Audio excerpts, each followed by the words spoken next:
নিজের বিয়ে করাবো আর তার খালাতো ভাই আজ আমার রশি বেঁধে বিছানার পাশে ফেলে রেখেছে, মুখ টেপ দিয়ে দিয়েছে যেন আমি কথা বলতে না পারি।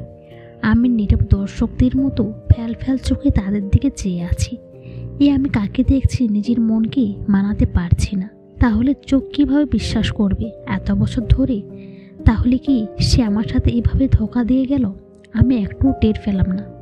তাহলে কি এই সন্তানটা আমার না? না, আমি আর চিন্তা করতে পারছি না। একটু কথা বলার জন্য ছটপট করতেছি, যা আমার বউ সময়রা ভালোভাবে বুঝতে পারছে। একটা বিকট আওয়াজে হাসলো। হাসির আওয়াজে বাতাসে অক্সিজেনের মাত্রা কমে গেল আমার কাছে।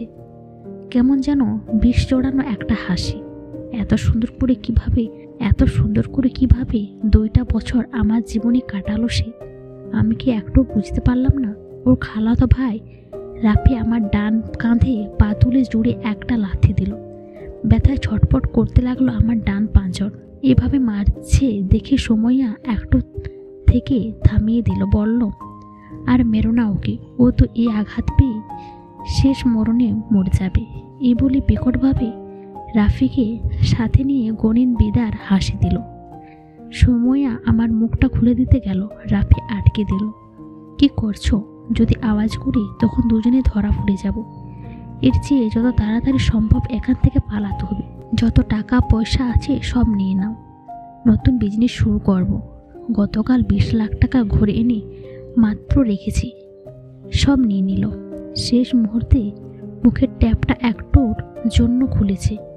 তখন আমার মুখ দিয়ে শুধু একটাই কথা বের হয়েছে, মেয়েটা কার বলবা আমায় সময়য়া?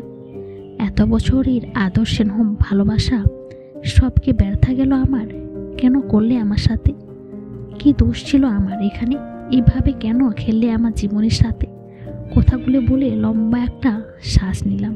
আমার প্রতিটি উত্তরে আমার মেয়ের ব্যাপারে সময়য়া যা বলল সেটা যদি আমি না শুনতে পেতাম তাহলে সবচেয়ে ভালো হতো।